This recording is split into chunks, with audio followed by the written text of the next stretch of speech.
Hey guys, so I'm doing something a little bit different today, and I just kind of wanted to talk to you guys about the houses, like the house system, but I'm going to start with the 12th house and just kind of like the duality of it, because it is a mutable sign. So mutable signs in Vedic astrology are known as twin signs. And I've really picked this up in like Western astrology as being super accurate, especially when it comes to the 12th house, because you can really see the full spectrum of like the positive manifestation of it and the negative manifestation of it.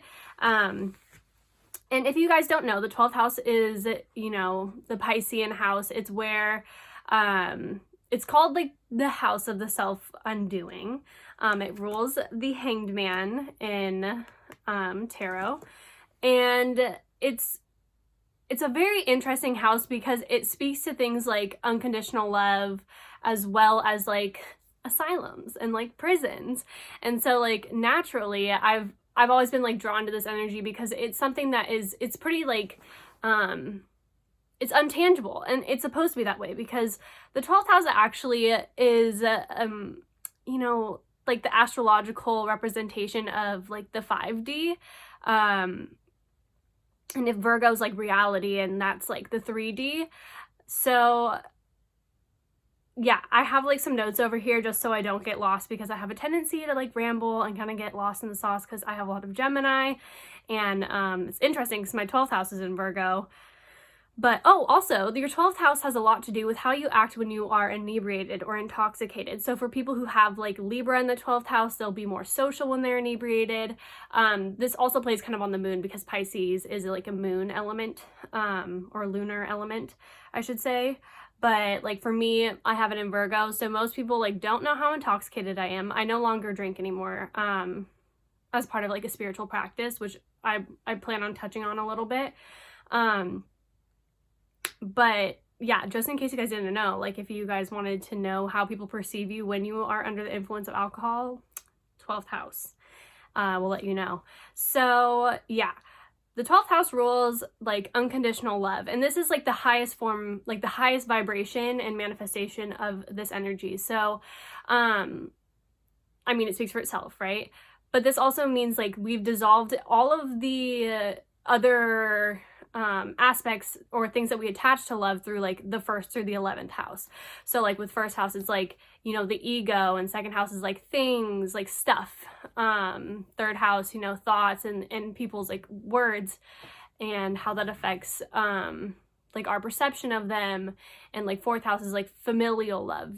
And it is pretty close to unconditional love, but there are and can be a lot of toxic dynamics within families, which I mean, it's just the day and age that we live in now. But this like is true, like the 12th house is true, pure, authentic, unadulterated, unconditional love, like coming from, it's the universe, it's source energy, it's the love that we receive from our angels, even when we feel as though like we are absolutely at our worst part and place in our life, or like we've done things that are like unforgivable. So the 12th house actually rules forgiveness in a lot of ways, because we can do so through spirituality and through higher understanding and connecting with that ultimate vibration of unconditional love. So like I said, this is like the 5D, and Pisces in the 12th house also rule like music. So a lot of people who have like strong Neptune or Pisces or 12th house placements are very in touch with like music. They can be musicians themselves, but they more than likely connect with that element very naturally. It's a natural attunement that they have, as well as these people are great poets, writers in general, usually in a subconscious state, automatic writing, because the 12th house is also the subconscious. So we bring forth, especially if you have Mercury here, automatic writing is a great way for you to process your feelings and really understand what's going on, especially if you have like an earth moon or something and you struggle to identify what your feelings really mean. But the 12th house it's complicated just because it is also dark. It is subconscious. It is the things that we don't know about ourselves that can be really self-destructive. That's why it's called the house of like the self-undoing, because oftentimes it's connected to our past lives and things that we have inherited from or brought over from our past lives. So it's a blessing and a curse, right? Because like I said, it is such a duplicitous house. Like there are very positive aspects of it if it's channeled correctly. It can be an extremely influential and really like spiritual, as well as like a lot of famous people have placements in the 12th house because they've learned how to channel their energy. But there's also that the lower vibration manifestation of this energy can really, it's addiction, because it is kind of that element of sacrifice, and always kind of like it's so like untangible that like they're looking for, or subconsciously like trying to touch or fix, or you know, it can also be like a rescuing energy. A lot of people, so one of the main reasons I want to talk about this is like if you have sun moon in your 12th house, a lot of the times, like if your sun is there, your dad could have struggled with an addiction, or was like actually just like not present, or could have had a lot on his plate and wasn't so emotionally nurturing towards you. And on the flip side, this person could also be like, your father could have been like, you know, a spiritual guru, or someone, you know, like a monk, like, you know, something really extremely like spiritual. But this is that I mean, in today's day and age, it is just more common for us to see the addiction, the absent father or absent mother dynamic, or the a lot of these kids or people who have sun or moon in the 12th house find themselves being like the parentified child. They find themselves really having to parent their parents when they're growing up. And this can also be seen if you have like Neptune in the 4th house or Neptune in the 10th house.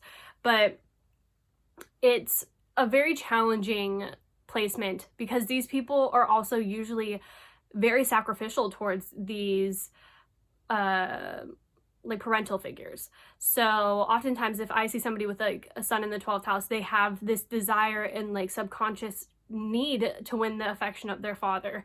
And this also goes for like moon in the 12th house. So moon in the 12th house is constantly trying to achieve that love and affection validation of their mother, and they will sacrifice and continue to sacrifice and give and give and give until they have absolutely nothing left, because that figurehead usually when they were growing up was giving and giving, giving to everything and everyone other than the child. And so this placement just brings a lot. It's very karmic. These people can, once they kind of recognize this pattern of overgiving or being a doormat, and usually they can be victims, like they can have like a victim mentality. And this is kind of where that it's like self-sacrifice, but it becomes very self-destructive, because these people can then turn to alcohol and drugs to, you know, fill that void and try to find balance, or try to find, you always hear kind of like in school, like the druggies are the people who are the most accepting, which oftentimes is really true, because these are learned behaviors and learned coping mechanisms, and, misery generally loves company, but it's also, there is an element of support there. There is an unconditional love that is found through depravity. And this is how addiction is kind of perpetuated, and trauma bonds are perpetuated as well. Although it isn't a high vibration, it is oftentimes the only support that these sorts of people feel or see. And it's interesting because there is the element of criminality that is seen in the 12th house. So a lot of people with 12th house energy, if they don't play their cards right in life, they can find themselves in prison, in and out of jail, recidivism, all of that, or in a psych ward, because the 12th house, like Neptune, is also, it's like I said, it's a very like subconscious, like these people are very tapped into source, but it can be the lower vibration or it can be the higher vibration. And so it kind of just depends on where they are at within their journey. And like, for example, my progressed North Node is in the 12th house. So that's why, like, I am a guru. I'm a spiritual teacher. I'm here doing, like, connecting with the light to bring it forth and usher in the age of Aquarius, where when I was younger, I did struggle with addictions. I did struggle with 12th house also rules like bed pleasures, it's called in like Vedic astrology. But you know, there can be like promiscuity and just because we're seeking validation externally, that we need to be seeking internally and filling the void within ourselves. And oftentimes these people can bring in just a lot of like trauma from and these cyclical karmic patterns from their past lives to be addressed this lifetime. But these are the hardest of the patterns to break because it's not tangible, right? So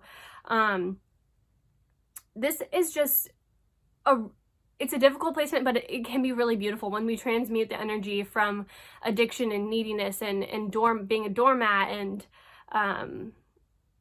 victimhood into unconditional love. And you can see these people really like flip their lives around.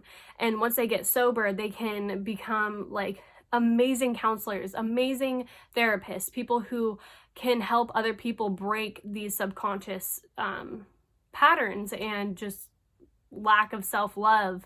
And it's a truly beautiful vibration. And that's why, like, a lot of artists, you know, like musical artists, like, music is beautiful. Music is an art, and it's brought forth from the subconscious. It is part of source consciousness. It is part of Christ consciousness and unconditional love. And that's why oftentimes we can feel high from like music. And these are things that, like, a lot of people, if you have a lot of 12th house energy and you find yourself struggling with addiction or even just codependency, solitude and true deep reflection and connection with source, meditation is huge for these people. Meditation will bring you so much clarity, and you can reach these ecstatic states that, you know, you can get through other sources, through meditation and through dream work. And these people, like I'm telling you, these are the real magicians. This is where the real work happens, because to work through this karma is not an easy task. So if you find yourself struggling in these patterns, like, I totally understand. I have both of my closest soulmates have sun and moon in the 12th house respectively. So I've seen a lot of how this can affect people and how truly deeply inside these people are beautiful, and oftentimes they're just misunderstood.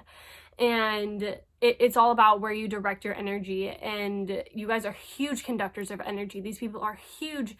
They have a huge impact, and I mean, usually on themselves first and potentially on like their loved ones. But when they harness that energy and bring it forth into the collective, they are the powerhouses that can bring spirituality into and save lives. They can save lives through spirituality, through you know, rehabilitation centers and psychology, because they have a very firm grasp on psychological behaviors, usually because they began recognizing their own, which is extremely powerful. So hopefully this brought a little bit of light into the 12th house, what it kind of signifies, what it means. Let me know if you guys have any questions down below. I love to, you know, talk about astrology, and I do plan on doing all of the houses. Let me know if there's anything else you guys would like to see. I did see the comment that somebody wants me to talk about the asteroid Medea. I've only briefly looked into that one, so I need to research, restudy. But I'll be back with that. Let me know if you guys have any other asteroids. I know that those are just like really personal and not everybody can relate to them, but I love having things to research, and I love bringing you guys new information. So I love you guys so much, and I will see you guys later. Bye.